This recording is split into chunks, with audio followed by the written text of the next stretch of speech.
হজরত সালেহ আলাইহিওয়াসাল্লাম সামুদ সম্প্রদায়ের লোক ছিলেন। তিনি স্বীয় সম্প্রদায়ের জন্য নবী হয়ে আগমন করেছিলেন। তিনি এমনই একজন নবী ছিলেন যিনি তার উম্মতদের দাবিতে বড় এক পাথরখণ্ড থেকে একটি 10 মাসের গর্ভবতী উটনী এবং সেই উটনী থেকে সঙ্গে সঙ্গেই বাচ্চা প্রসব হওয়া আল্লাহর কুদরতে তিনি তার উম্মতদেরকে এই মুজিজা দেখিয়েছিলেন। আর উক্ত ঘটনা পবিত্র কোরআন শরীফেও বর্ণিত রয়েছে। প্রিয় সুধী, আজ আমরা জানব পবিত্র কোরআন শরীফে বর্ণিত হজরত সালেহ আলাইহিওয়াসাল্লাম এবং তার বিস্ময়কর মুজিজা উটনী সম্পর্কে।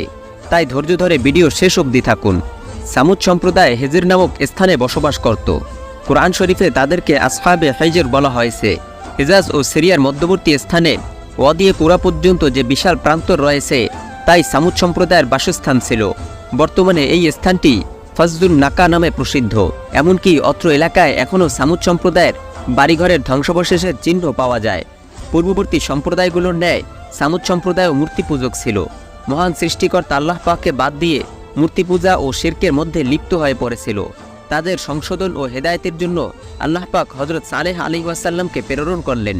সালেহ আলাইহিওয়াসাল্লাম নবুয়ত প্রাপ্ত হওয়ার পর সেই সম্প্রদায়কে শিরক ও মূর্তি পূজা ত্যাগ করে আল্লাহ তাআলার ইবাদতের প্রতি আহ্বান করলেন।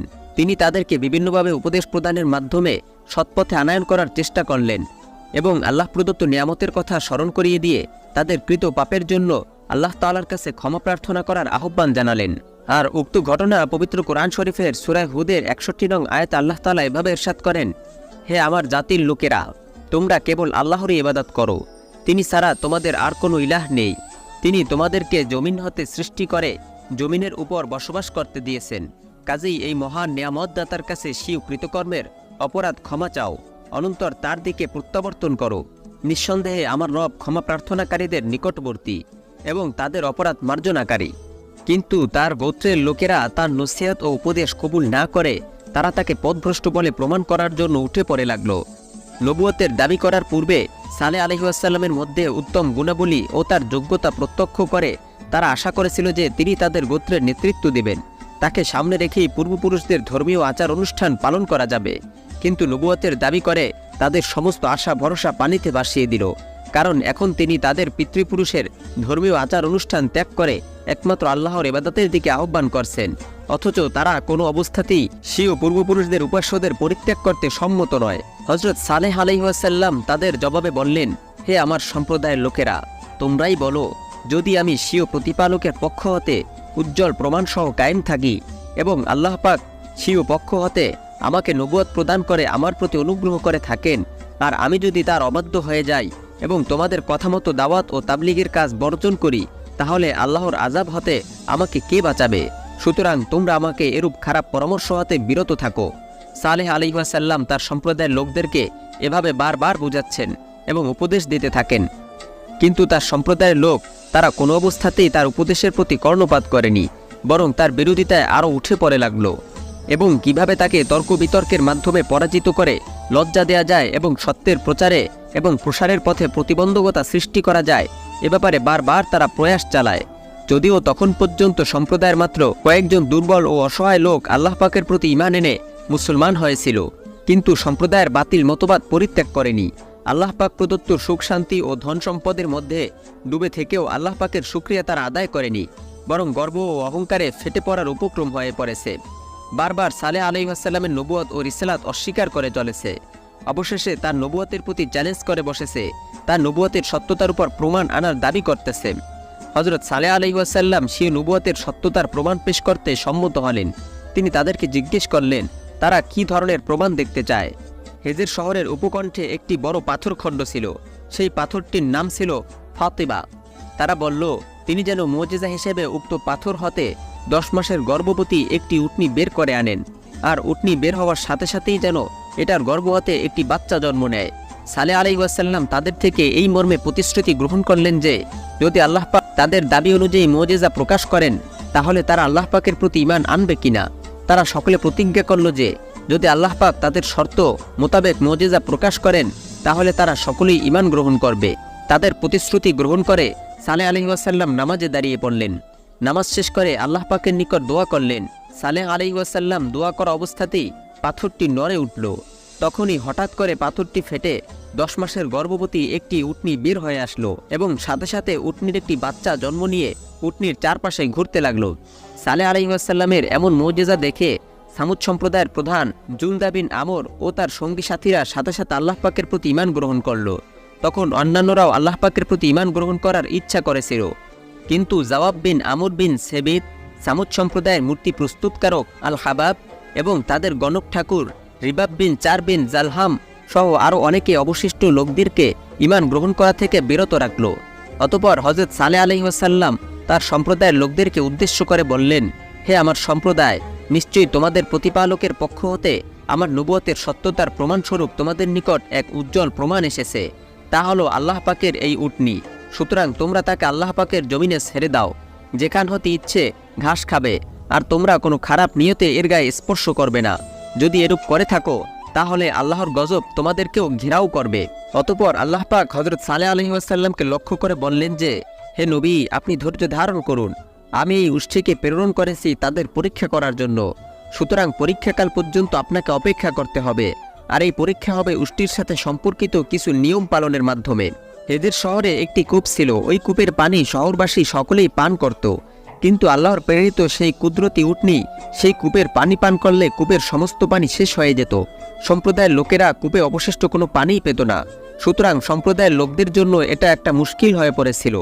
যদিও সম্প্রদায়ের অধিকাংশ লোকই ঈমান গ্রহণ করেনি, কিন্তু ভয়ে উটনি সম্পর্কে কেউ কোনো কথা বলতো না। সালেহ আলাইহিস সালামও বুঝতে পারলেন যে উটনির পানি পান করার দ্বারা সম্প্রদায়ের লোকদের কষ্ট হচ্ছে, তাই তিনি আল্লাহ পাকের অনুমতি সাপেক্ষে এই সম্বন্ধে ফয়সালা করলেন যে একদিন উটনি কূপের পানি পান করবে, সেদিন সম্প্রদায়ের লোকেরা কূপের পানি পান করতে পারবে না, আর অন্য একদিন সম্প্রদায়ের লোকেরা ওই কূপের পানি পান করবে, সেদিন উটনি পানি পান করবে না। নির্ধারিত পালাক্রমে পানি পান শুরু হলো। একদিন উটনি ও তার বাচ্চা পানি পান করে, আর দ্বিতীয় দিন সম্প্রদায়ের লোকজন ও তাদের পশুগুলি পানি পান করত। কিন্তু যেদিন উটনি পানি পান করত, সেদিন সম্প্রদায়ের লোকজন পানির পরিবর্তে উটনি হতে দুধ দহন করে নিত। তারা নিজেদের ইচ্ছামতো যেই পরিমাণ দুধ দহন করতে চাইত, সেই পরিমাণই দুধ দহন করে নিতে পারত। এমনকি পূর্ণ সম্প্রদায়ের সমস্ত লোকের সর্বপ্রকার দুধের প্রয়োজন উটনির দুধ দ্বারাই মিটে যেত। অতঃপর হজরত সালেহ আলাইহিস সালাম স্বীয় ঔদ্ধত্য ও প্রতিশ্রুতি ভঙ্গকারী সম্প্রদায়কে আল্লাহ পাকের আযাব হতে বাঁচানোর উদ্দেশ্যে তাদের প্রতি আল্লাহ পাকের প্রদত্ত নিয়ামতের কথা স্মরণ করিয়ে দিলেন, যাতে তারা আল্লাহ পাকের নাফরমানি হতে ফিরে আসে। সামুদ সম্প্রদায়ের লোকগণ খুবই সম্পদশালী ও আরামপ্রিয় এবং শিল্পকর্মে খুবই পটু ছিল। তাই তারা গ্রীষ্মকালে নরম জমিনের উপর ঘর নির্মাণ করে তথায় বসবাস করত, আর শীতকালে পাহাড়ের পাথর কেটে ঘর প্রস্তুত করে তথায় দিন যাপন করত। যদিও তারা উটনির পানি পান করার পালা মেনে নিয়েছিল, কিন্তু সালেহ আলাইহিস সালামের বিরোধিতা পরিত্যাগ করেনি, এবং যারা ঈমান গ্রহণ করেছিল তাদেরকে ঈমানের পথ হতে সরিয়ে আনার জন্য বিভিন্ন পন্থা অবলম্বন করেছিল। কখনো কখনো এমন আচরণ করত যা দ্বারা ঈমানদারদের মনে দুর্বলতা দেখা দেয় এবং তাদের ঈমানের প্রতি সন্দেহ সৃষ্টি হয়। কিন্তু ঈমানদারগণ তাদের ঈমানে অটল ও অবিচল ছিল। যদিও তারা সংখ্যায় খুবই কম ছিল, কিন্তু তারা খুব ধৈর্য ও সহিষ্ণুতার সাথে কাফেরদের মোকাবেলা করত। হজরত সালেহ আলাইহিস সালামের সম্প্রদায়ের যে সকল নেতারা গর্ব ও অহংকারে মত্ত হয়ে গিয়েছিল, তারা তাদের মধ্যে যারা ঈমান গ্রহণ করেছিল তাদেরকে দুর্বল মনে করত এবং বলতো, তোমরা বিশ্বাস করো সালেহ তার প্রভুর পক্ষ হতে রাসূল হিসেবে প্রেরিত হয়েছে। ঈমানদার লোকেরা বলতো, নিশ্চয়ই তাকে যা সহ প্রেরণ করা হয়েছে আমরা তার প্রতি বিশ্বাস রাখি। ঈমানদারদের এরূপ উত্তরে কাফেরদের অধ্যত্ততা আরও বেড়ে গেল। এমনকি তারা আল্লাহ পাকের প্রেরিত কুদরতি উটনি হত্যা করার ঘৃণ্য পরিকল্পনা গ্রহণ করল। কিন্তু বাহ্যিক কারণ হিসেবে যা গ্রহণ করেছিল তা হলো, উটনি উক্ত সম্প্রদায়ের বিভিন্ন উপত্যকায় ঘাস খাওয়ার জন্য চরে বেড়াত। এটা এক রাস্তা দিয়ে প্রবেশ করত আর অপর রাস্তা দিয়ে ফিরে আসত। এটা এমন এক দেহবিশিষ্ট ছিল যে যখন এটা অন্যান্য জন্তুর নিকট দিয়ে চলত, তখন অন্যান্য জন্তু এটাকে দেখে ভয় পালাতো। এভাবে কিছুদিন যাওয়ার পর তারা উটনিকে নিজেদের জন্য বিপজ্জনক বলে মনে করতে লাগলো। তাই এটাকে তারা বাহ্যিক কারণ দেখিয়ে উটনি হত্যা করার জন্য ঘৃণ্য পরিকল্পনা গ্রহণ করল। সামুদ সম্প্রদায় উনাইজা নামক এক বুড়ি ছিল। সে কাফের ছিল এবং সালেহ আলাইহিস সালামের ঘোরতর শত্রু ছিল। প্রচুর সম্পদের অধিকারিণী ছিল। তার অতি রূপসী কয়েকটি কন্যা ছিল। সম্প্রদায়ের অন্যতম নেতা জাওয়ার বিন আমর ছিল তার স্বামী। অপরপক্ষে সাদাকা বিনতে মাহিয়া নামক একজন সুন্দরী ধন্যাঢ্য রমণী ছিল। প্রথমে এই নারীর সঙ্গে যার বিবাহ হয়েছিল সে ইসলাম গ্রহণ করে মুসলমান হয়েছিল। ইসলাম গ্রহণের পর তাদের বিবাহ বিচ্ছেদ ঘটে। উনাইজা ঘোষণা করেছিল যে সম্প্রদায়ের যেই লোক এই উটনিকে হত্যা করতে পারবে সে তার যে কোনো কন্যাকে বিবাহ করতে চায় তাকে সেই সুযোগ দেওয়া হবে। অপরদিকে সাদাকা ঘোষণা দিল যে সম্প্রদায়ের যে কেউ উটনীকে হত্যা করতে সক্ষম হবে সে তার সাথে বিবাহ বন্ধনে আবদ্ধ হবে।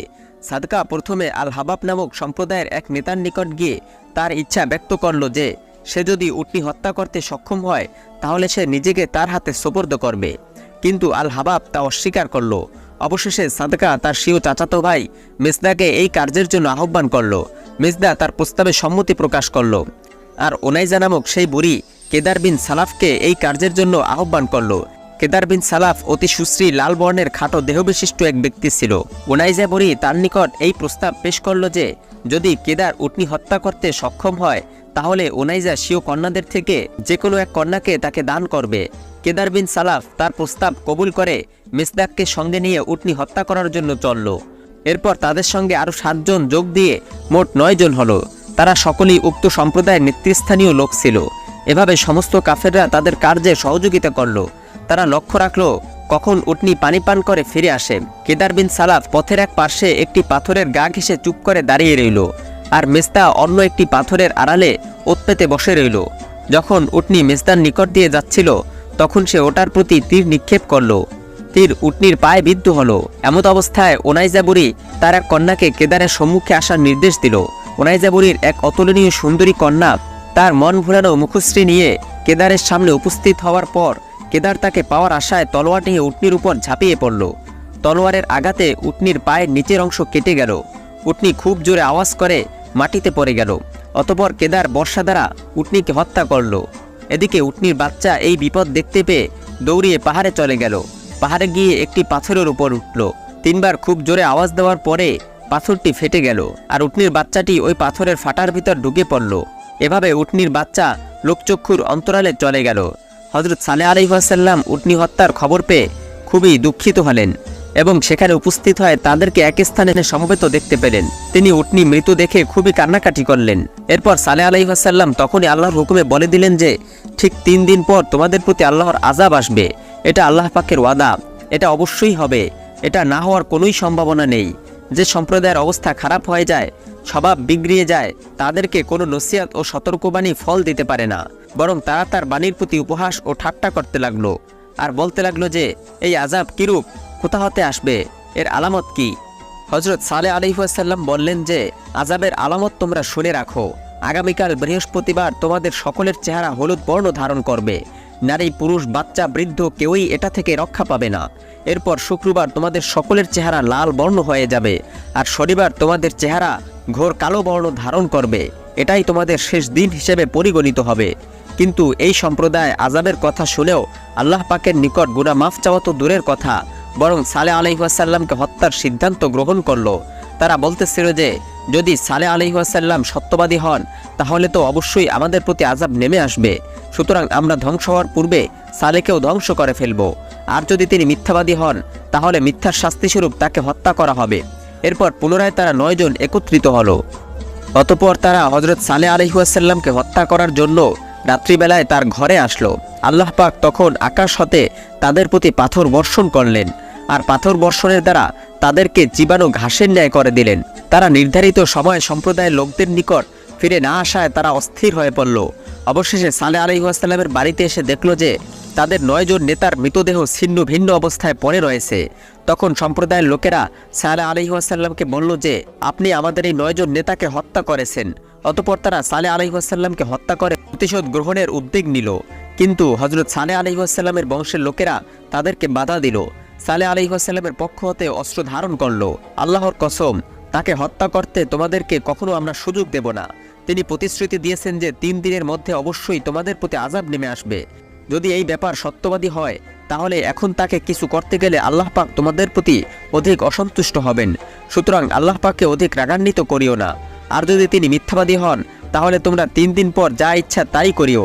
সম্প্রদায়ের লোকেরা এই কথার উপর নির্ভর করে ওই রাত্রে ফিরে গেল।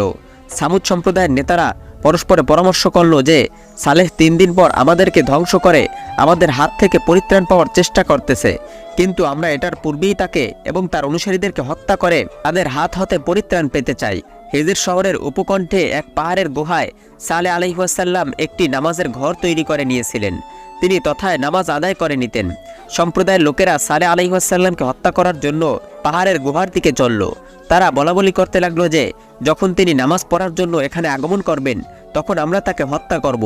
তাকে হত্যা করার পর তার পরিবার পরিজন ও অনুসারীদেরকে হত্যা করব। এসব কথা বলাবলি করতে করতে তারা গুহার ভিতরে প্রবেশ করল। এদিকে আল্লাহ পাক তাদের প্রতি বৃষ্টির ন্যায় পাথর বর্ষণ শুরু করলেন। তারা অবস্থা বেগতিক দেখে সেখান থেকে দৌড়ে পালালো, কিন্তু তা সম্ভব হলো না। পাথরের আঘাতেই গুহার ভিতরেই তারা মরে পড়ে রইল। তাদের সম্প্রদায়ের লোকেরা জানতে পারল যে তাদের সাথে কিরূপ আচরণ করা হয়েছে। অতঃপর পরের দিন বৃহস্পতিবার সকালে সালেহ আলাইহিস সালামের কথা মোতাবেক তাদের সকলের মুখমণ্ডলের বর্ণ হলুদ হয়ে গেল। এটা আযাবের প্রথম নিদর্শন। কিন্তু আযাবের এই নিদর্শন প্রকাশ পাওয়ার পরেও তারা সতর্ক হলো না, আল্লাহ পাকের প্রতি ঈমান এনে নিজেদের অপরাধ হতে ফিরে আসলো না, বরং সালেহ আলাইহিস সালামের প্রতি তাদের হিংসা ও গোসা আরও অধিক বৃদ্ধি পেল। তাই সম্প্রদায়ের সকলেই সালেহ আলাইহিস সালামকে হত্যা করার সুযোগ সন্ধান করতে লাগলো। শুক্রবার সকালে ঘুম থেকে জেগে সকলেই নিজ নিজ মুখমণ্ডল লাল দেখতে পেল। আর তৃতীয় দিন অর্থাৎ শনিবার সকালে একে অপরের মুখমণ্ডল ঘোর কালো বর্ণ দেখতে পেল। অবশেষে সকলেই নিজেদের জীবন সম্পর্কে নিরাশ হয়ে পড়ল। এখন শুধু আযাবের অপেক্ষা। কেমন আযাব আসবে, কোন দিক হতে আসবে, কোন সময় আসবে। এভাবে শনিবার দিন কেটে রাত্রিও শেষ হয়ে গেল। পরের দিন রবিবার সকালে যখন সূর্য উদিত হয় পূর্ণভাবে আলো বিকিরণ করতেছিল, তখন জমিনের নিচের দিক হতে ভয়ানক ভূমিকম্প শুরু হয়ে গেল। সম্প্রদায়ের সমস্ত লোকজন জ্ঞানশূন্য হয়ে এদিক সেদিক ছোটাছুটি করতে লাগলো। এমত অবস্থায় আকাশ হতে এক বিরাট আওয়াজ ধ্বনিত হলো। ফলে সকলেই ঝড়ে পতিত হয়ে মৃত্যুবরণ করল। সমস্ত এলাকায় স্তব্ধ হয়ে গেল। মানুষের কোলাহল এক মুহূর্তে থেমে গেল। সামুদ সম্প্রদায়ের ধ্বংসের পর সালেহ আলাইহিস সালাম 4000 অনুসারীদেরকে সাথে নিয়ে সেই স্থান ত্যাগ করে অন্য জায়গায় চলে গেলেন। প্রিয় সুধী, আল্লাহ তাআলা আমাদের সকলের জন্য তার হুকুম পালন করা সহজ করে দিন। আজ এ পর্যন্তই। আমাদের চ্যানেলে নতুন হয়ে থাকলে সাবস্ক্রাইব করুন। ভিডিওটি ভালো লাগলে লাইক, কমেন্ট ও শেয়ার করে অন্যদের দেখার সুযোগ করে দিন। আসসালামু আলাইকুম ওয়া রাহমাতুল্লাহ।